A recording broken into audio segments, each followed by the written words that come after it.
Junior. In this playlist or in this course, this is calculus, and calculus has two parts. That's the we have the first part, that's differentiation, and the second part is integration. In this video, we are going to look at differentiation. What differentiation is. So when we say differentiation, it is simply the rate of change of a function with respect to its argument. Let's say you have a function y. You have a function y equals x. So the derivative of this function is the change in y with respect to x. So this is the function and this is the argument. So the change in the function with respect to its argument. In other words, or for instance, let's take a practical example. Let's say we have a function f of x, and then this function is defined within an interval or over an interval. Let's say a to b. So we take a point here, that's point x naught. So we have the function to be f of x naught.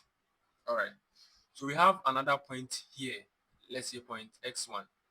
So this one will be f of x1. All right. So the change in fx, or the change in this function with respect to its argument, that's the change in the x values. So the change in x, this is known as the derivative. So this is the derivative of a function.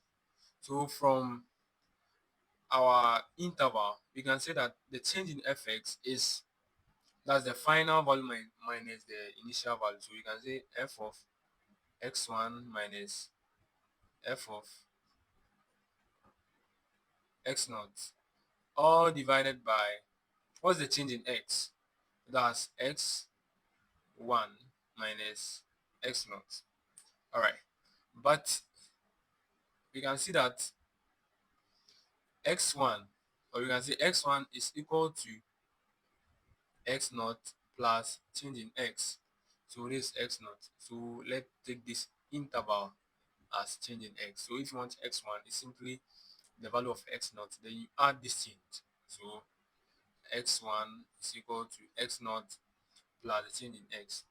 So let's substitute this into this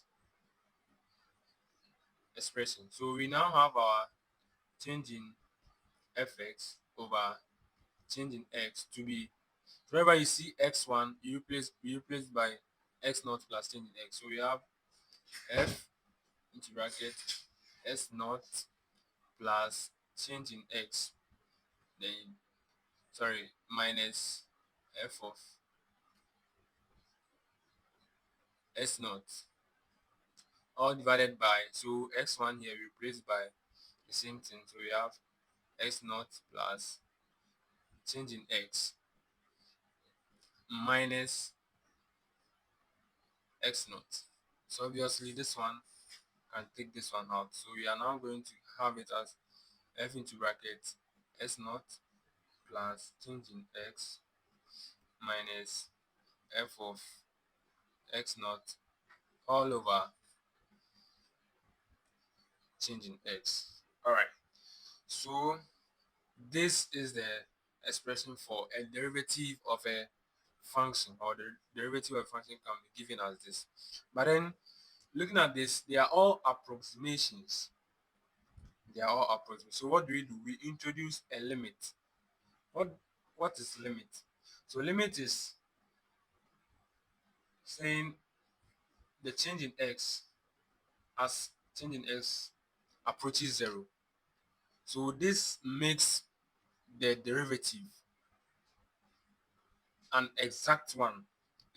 When you add the limit to it, it is no longer an approximation, but then it makes the derivative exact. It gives the instantaneous value. So let's say change in f of x. Sorry.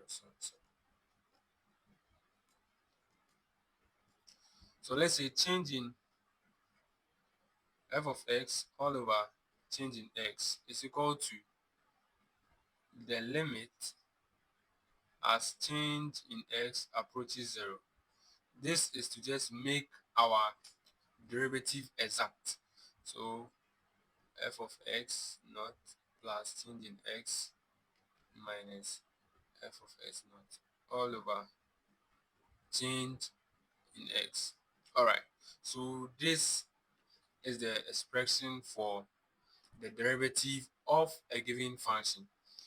And then this expression, this is known as the first principle. This is known as the first principle. Alright, but I will tell you this. The change, oh, okay, I said it. The derivative of a function can be denoted as dy, sorry, dy or the f of x all over the x, or f of prime of x. So that is it for the introduction. In our next video, we are going to look at how to use this to, or how to apply the first principle to determine the derivative of a given function. Stay tuned and see you in our next video.